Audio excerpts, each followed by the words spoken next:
Brothers and sisters, today we gather not just to share a story, but to celebrate a vision, one that is sowing seeds of hope, dignity, and self-reliance in the heart of Burkina Faso.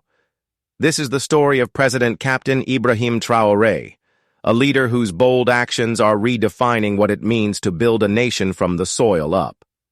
If you've ever doubted Africa's potential to rise, let this journey through Burkina Faso's agricultural transformation inspire you. And to my cherished Voice of Africa family, members, subscribers, and every viewer who has stood with us, thank you. Your support fuels this platform, allowing us to amplify stories that matter. Before we dive deeper, I urge you to hit that super thanks button if this message resonates with you. Your contributions help us continue spreading these vital narratives across the continent and beyond. Now, let's step into the fields of change. In a world where many African nations grapple with food insecurity, economic dependency, and youth unemployment, Burkina Faso is scripting a different future. Under President Traoré's leadership, the country is turning to its most abundant resource, its people and land, to rewrite its destiny. The president's latest initiative, Students Feed Students, Étudiants Nourrissent Étudiants, or EN, is not just a policy, it's a revolution. Imagine university campuses where classrooms extend into lush fields, where students trade textbooks for tractors, and where the Canteens menu is harvested by their peers. This is no utopian dream. It's happening now in Burkina Faso.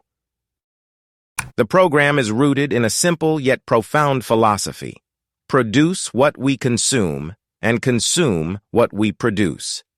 For too long, Africa's wealth has been extracted, processed abroad, and sold back to us at inflated prices.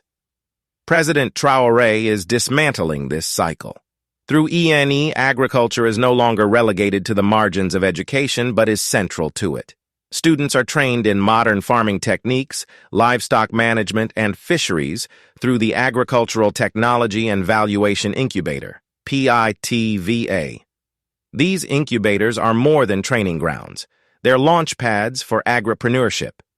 Graduates don't just leave with degrees, they leave with the skills to feed their communities and create businesses.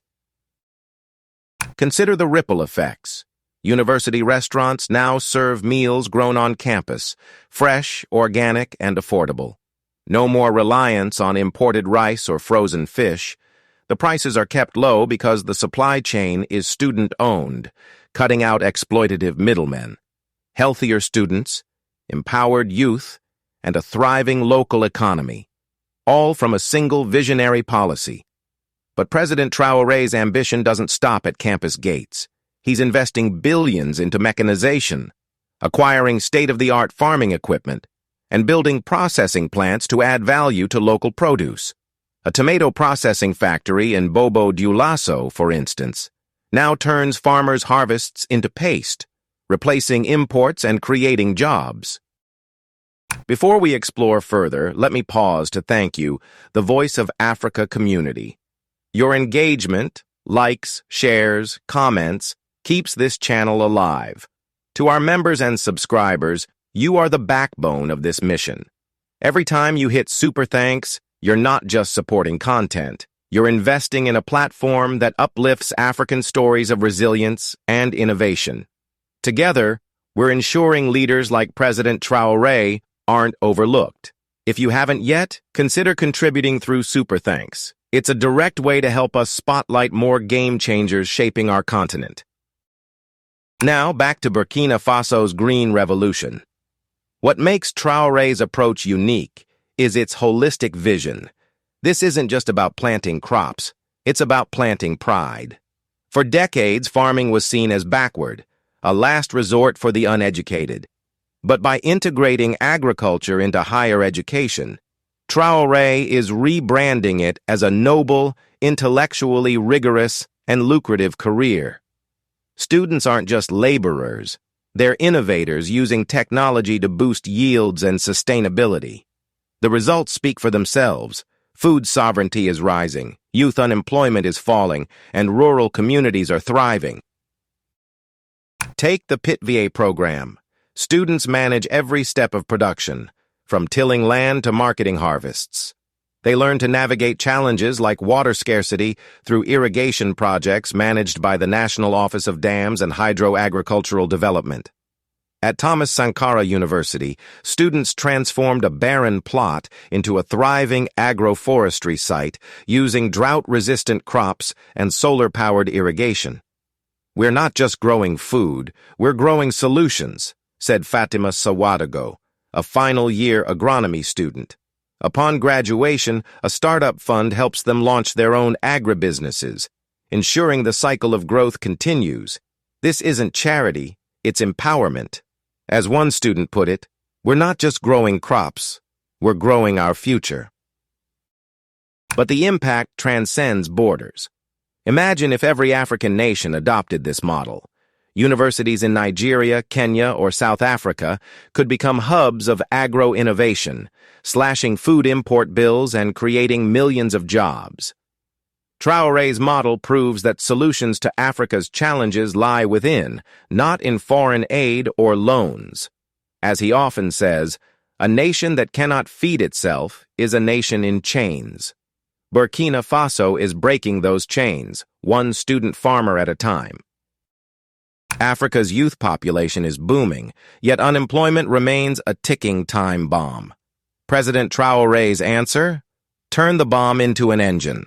By aligning education with practical skills, he's addressing both joblessness and food insecurity. The ENE program also tackles gender inequality. Women, who form the majority of smallholder farmers, gain access to training and machinery, lifting entire families out of poverty. Take Aicha Uedraogo, a mother of 3 who joined a women's cooperative through PITVA. With a microloan, she purchased a solar-powered irrigation pump and now grows okra and onions year-round. "My children eat better, and I pay their school fees myself," she shared proudly. Moreover, this agricultural shift is a climate action strategy. Traditional farming methods, combined with modern techniques like drought-resistant crops, make Burkina Faso more resilient to environmental shocks. Traoré's policies show that sustainability and productivity can coexist, a lesson the world desperately needs. In the Sahel region, where temperatures soar and rains are erratic, farmers now use zai pits, small, water-catching holes filled with organic manure, to grow millet and sorghum. Yields have doubled, and soil erosion has slowed. Our ancestors farmed with wisdom. We're blending their knowledge with new tools, explained agroecology trainer Musa Diallo. Brothers and sisters, Burkina Faso's story is a clarion call. Let's champion leaders who prioritize people over politics, soil over slogans. Share this video with everyone, students, farmers, policymakers. Let's demand that our universities teach self-reliance, that our governments invest in homegrown solutions, and that we, as citizens, support local produce. When you buy Burkinabe rice or shea butter, you're not just making a purchase, you're casting a vote for African sovereignty. To President Traoré, we say bravo. Your leadership is a beacon. And to you, our Voice of Africa family, keep sharing, keep supporting, and keep believing in our continent's potential. Don't forget to hit super thanks. It's more than a button. It's a statement that African stories deserve global attention. As the sun sets over Burkina Faso's fields, a new dawn breaks. A dawn where the land is not just lived on, but lived for. Where education and agriculture walk hand in hand, and where every seed planted is a step toward sovereignty. This is the Africa we're building. This is the Africa we celebrate. Vive le Burkina Faso! Vive l'Afrique! Until next time, stay proud, stay united, and keep raising your voice for Africa. Subscribe for more stories of African innovation. Comment, how can your country adopt Burkina Faso's model? Like and share to fuel the movement. Super thanks. Directly support our mission to uplift African narratives. Together, we are the voice of Africa.